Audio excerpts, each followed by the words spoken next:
guys, I'm here with... Mazouz. And who do you play? I play Bruce Wayne on Gotham. What the hell are you doing here? We have unfinished business. Listen, if you think you're gonna tell my parents...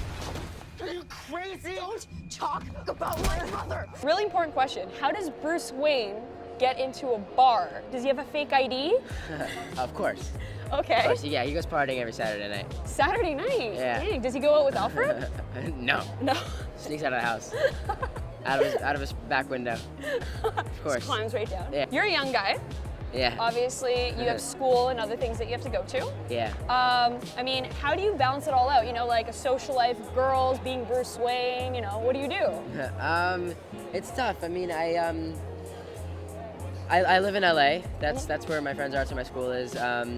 And the show shoots in New York. Okay. And so I just try to get the best of both worlds, I guess. I go to LA as much as I go back home as much as I can whenever I get a break from work. We normally see Bruce Wayne as an older gentleman, right. And you're portraying him as a younger gentleman. And right. Usually we'll see him maybe like in a Batman movie right at the beginning as a younger guy, right? Like the origins of Batman.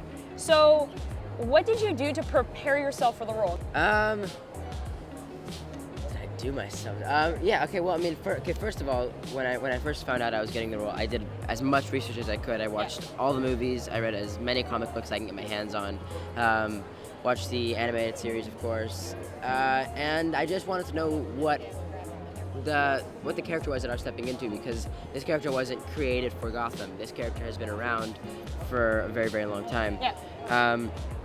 And so that's kind of what I did to prepare. But also, I think most of my inspiration from the writers, because they're so brilliant in coming up with how they want the character to be portrayed, and also through the sides, because we all got dummy sides. Yeah. For our audition. I got a scene about a guy who was in therapy, and he was talking about his brother had just died, and he was talking about a story.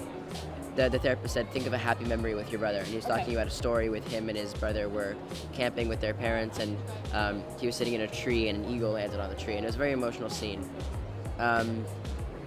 Anyway, so yeah, so the reason the one of the ways that I knew that this character was going to be dark and brooding was because of that scene, because that scene was very much like that, and that's what they chose to be the audition scene, so that's what I knew, that kind of direction they were going for.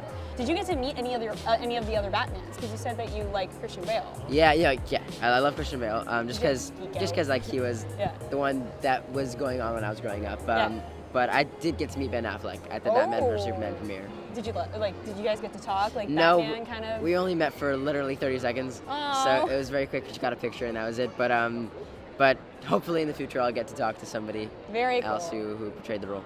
Just like LA, Toronto, and New York are acting cities. Like we have a huge film industry here. What would you say to aspiring actors? Like what kind of advice would you give them? I would say to never give up. I would say that you're gonna get rejected. Everybody does. Mm-hmm. It's like beyond normal. 99% of the time, you're not gonna get a role you go out for, audition for, want to get. And if you let that get to you and you take it personally, then you're never gonna get anywhere. You have to realize that it's all about it's what you do after you get rejected, and it's what you do to pick yourself back up again after you get knocked down. That makes who you are, and that will determine your success in the future. Hey everybody, Fun Geek, it's Mazouz from Gotham. Thank you so much for listening, and enjoy your day.